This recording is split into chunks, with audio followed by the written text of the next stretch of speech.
ઘૂંટણનો દુખાવો મટાડવાના ઘરગથ્થુ ઉપાયો 100% મટી જશે. હળદરયુક્ત દૂધ. હળદરવાળું દૂધ ઘૂંટણના દુખાવા માટે રામબાણ ઈલાજ છે. દૂધમાં કેલ્શિયમ અને હળદરમાં એન્ટીઓક્સિડન્ટ તેમજ એન્ટી ઇન્ફ્લેમેટરી ગુણ હોય છે, જેથી તે દુખાવામાં રાહત આપવામાં મદદ કરે છે. સફરજનનો સરકો. સફરજનનો સરકો ઘૂંટણની તકલીફ માટે સારો ઈલાજ સાબિત થઈ શકે છે. તેમાં સોજાને રોકવાના ઔષધીય ગુણ સામેલ હોય છે, જે ઘૂંટણના દુખાવા અને સોજાને ઓછું કરવામાં ઉપયોગી છે. 2 કપ ગરમ પાણીમાં 2 ચમચા સફરજનનો સરકો નાખી ભેળવી દિવસ દરમિયાન થોડો થોડો કરીને પીવો. આદુ. ઘૂંટણના સોજા દુખાવાથી રાહત પામવા માટે આદુ પણ ફાયદાકારક સાબિત થાય છે. તેમાં ઓસ્ટિયો આર્થરાઇટિસ અને ઘૂંટણના દુખાવાથી રાહત આપવામાં ગુણ છે. આદુ સોજા દૂર કરનારો છે, તેમજ કેન્સરમાં પણ તે ઉપયોગી છે. મેથી દાણા. મેથી દાણા ઘૂંટણના દુખાવાને દૂર કરવામાં સહાયક છે. મેથી દાણામાં સોજાને દૂર કરવાનો ગુણ સમાયેલો છે. 1 ચમચો મેથી દાણા લઈ તેને બરાબર ધોઈ પાણીમાં રાતના ભીંજવી દેવા. સવારે આ પાણી કાઢી નાખીને પલાળેલા દાણાને ખાઈ જવા. તડકો અને વિટામિન ડીની ગોળી. વિટામિન ડી મેળવવા માટે તડકામાં બેસવું તેમજ નિષ્ણાતની સલાહ લઈને અઠવાડિયામાં 1 વખત વિટામિન ડીની ગોળી ખાવી. હાડકાને મજબૂત રાખવા માટે વિટામિન ડીની મુખ્ય ભૂમિકા હોય છે. સવારના 7-10 વાગ્યા પછી તડકામાં બેસવાથી શરીરને સારો સેક મળે છે, તેમજ ત્વચા પર પણ બળતરા થતી નથી. અજમો. અજમાને એક જડીબુટ્ટી તરીકે જોવામાં આવે છે. તેમાં એન્ટિસ્પાસ્મોડિક એટલે કે થોડા એવા ઔષધીય ગુણ સમાયેલા હોય છે, જે ઘૂંટણના સોજા અને દુખાવાથી રાહત આપે છે. તેમાં એન્ટી ઇન્ફ્લેમેટરી તત્વો હોય છે, જે ઘૂંટણના સોજા અને દુખાવા માટે લાભદાયી છે. 1 કપ ગરમ પાણીમાં 1 નાની ચમચી અજમો નાખી ભેળવી દેવું. આ મિશ્રણને દિવસમાં 2-3 વખત પીવું. ઘૂંટણમાં સોજો અને દુખાવાથી રાહત આપવા માટે વ્યાયામ સહાયક છે. વ્યાયામ કરવાથી માંસપેશીઓ મજબૂત થાય છે. આ ઉપરાંત સાંધા અને ઘૂંટણના દુખાવામાં રાહત થાય છે. જો કે, કોઈ પણ વ્યાયામ શરૂ કરતા પહેલા નિષ્ણાતની સલાહ લેવી.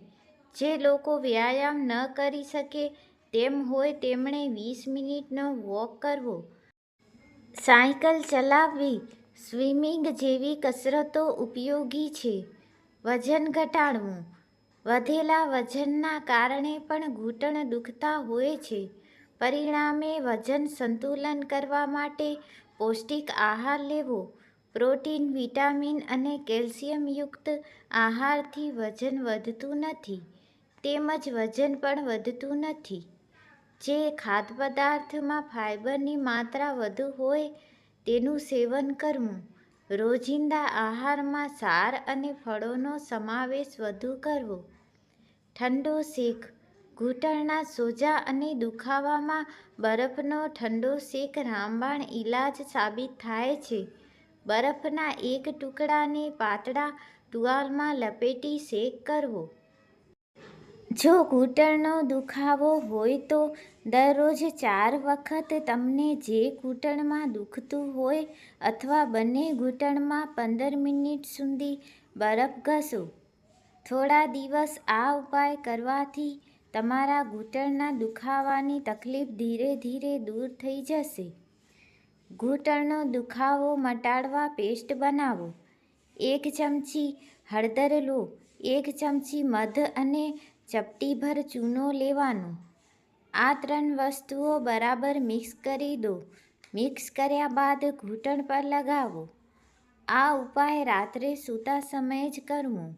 હવે ઘૂંટણ પર 10 મિનિટ સુધી આ પેસ્ટ વડે માલિશ કરો અને ત્યારબાદ કોઈ કપડું બાંધી દો. આ પેસ્ટ સવાર સુધી રહેવા દો અને સવારે હૂંફાળા પાણીથી તેને ધોઈ લો. આ ઉપાય 100% તમારા ઘૂંટણના દુખાવા માટે છે. ઊભા રહીને પાણી ન પીવું.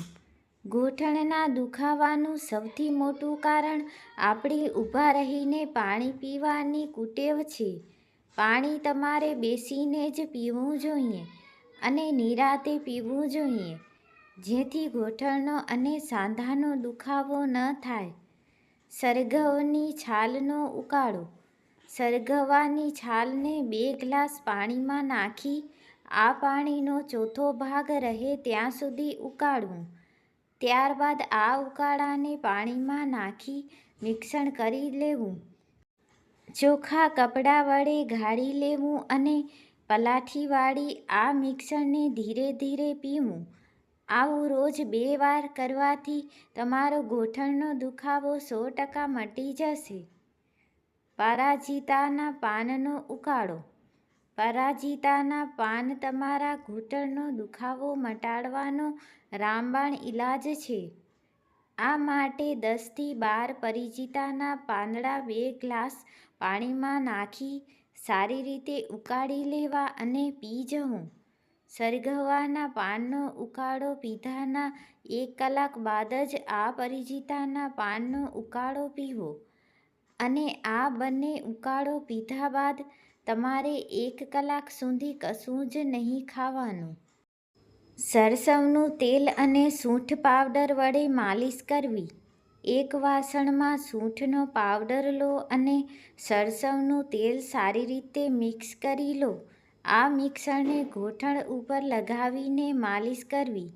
થોડા સમય માલિશ કર્યા બાદ તેને સાફ કરી નાખવું. આ મિશ્રણ તમારા ઘૂંટણના દુખાવાને થોડા જ દિવસોમાં મટાડી દેશે. લસણ કે લવિંગના તેલથી માલિશ. જો તમને ઘૂંટણમાં વધારે દુખતું હોય તો લસણનું કે લવિંગના તેલ વડે માલિશ કરવાથી તમારું ઘૂંટણ અને સાંધાનો દુખાવો મટી જશે. જો તમને ઘૂંટણના દુખાવા માટે બતાવેલા ઉપાય સારા લાગ્યા હોય તો તમારા મિત્રોને પણ આ ઉપાયો જણાવશો, જેથી તેઓ પણ ઘૂંટણના દુખાવાની સમસ્યાથી રાહત મેળવી શકે.